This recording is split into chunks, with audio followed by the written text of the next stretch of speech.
At 3 in the morning, she was woken up by her husband's loud snoring. She gently tried to remind him, but instead he slapped her across the face. She chose to swallow her anger and moved to the sofa, enduring a sleepless night.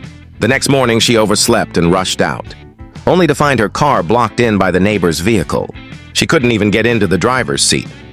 When she asked the neighbor to move it, he arrogantly told her to fetch the keys herself and bring them back afterwards. She endured again, did as she was told, and finally managed to get to work, only to discover that her designated parking space had been taken. She had dedicated more than 10 years to the company, finally earning the position of department head. Yet that very day, the young heir of the firm brought in a 20-year-old, influenced her as a personal favor, and, with a single sentence, replaced her. She still had to do all her own work, but the title and recognition were stripped away. Once again, she accepted it in silence. By the end of the day, she realized that the person who had taken her parking spot was none other than the influencer herself. When she confronted her, the girl shrugged and said, "Sorry, Borja told me you wouldn't mind, that you're very good at parking outside." The protagonist was left standing there, stunned. To make matters worse, her car had been given a parking ticket, and the very man who had helped her park now demanded she pay the fine.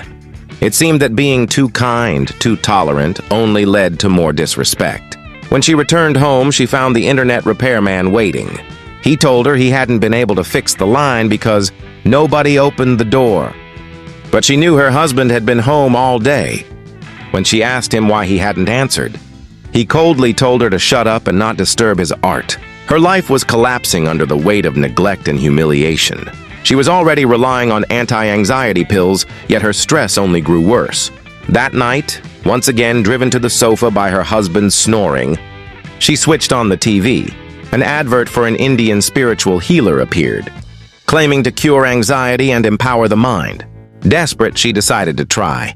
The healer gave her a small bottle of holy Indian water and told her, "Only drink a drop when anxious, never more." She nodded. The next morning, while on the phone with unhelpful customer service, her anxiety spiked. She drank one drop, then another, until the bottle was empty. She smashed it to the floor and suddenly felt surging with confidence. Later, when a thief tried to snatch her phone, the older might have cowered.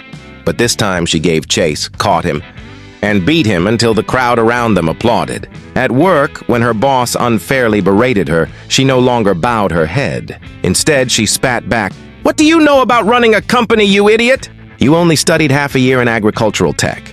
Look at the state of your plants." At work, when her boss unfairly berated her, she no longer bowed her head. Instead, she spat back, "What do you know about running a company, you idiot? You only studied half a year in agricultural tech. Look at the state of your plants." Her rage kept growing. On the road, a woman with road rage insulted her. Instead of backing down, she followed her home, forced her to apologize, then smacked her and sped off laughing. Meeting her so-called best friend later, she found herself ignored while the friend scrolled her phone mid-conversation. The protagonist snatched the phone and dunked it into a glass of water. By now, she had completely shed her submissive self. She dragged the internet repairman back inside and forced him to actually finish the job. She stormed into her husband's studio and mocked his so-called art, shouting, "Sell one painting if it's real art? You can't even earn your own bread, living here like a parasite with your son." She threw both of them out of the house. But even then, the repairman tried to exploit her, demanding weeks of labor fees. With a cold smile, she ripped out the cable herself and told him, "The line no longer connects to my house. You can take it away." That night, noise from a neighbor's party kept her awake again. She marched upstairs, unplugged their speakers, and demanded silence. They mocked her instead. Furious, she poured petrol over their car and set it alight right in front of them. Finally, peace! She slept until 2 in the afternoon, refreshed, without pills for the first time in years. She ordered pizza, opened champagne, and reveled in her new freedom. But then she remembered her sister had asked her to feed her beloved cat twice a day, while away on holiday. She rushed over only to find the cat dead. At that moment, her sister returned, panicked. She swore she had found the cat like that. Her sister broke down, blaming her. The truth was devastating. All her fury and recklessness had blinded her. Later, the Indian healer admitted the holy water was nothing but tap water.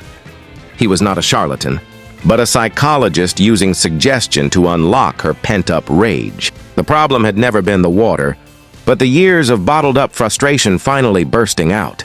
By chance, she found a stray kitten and brought it to her sister as an apology. Miraculously, her sister forgave her when she learned her cat had in fact died of a sudden heart condition, not neglect. For a brief moment, there was reconciliation. But at home, her husband and his son returned, pretending repentance with a candlelit dinner and a repaired flat. She immediately saw through the act. When she rejected them, they dropped the mask, spewing insults and threats.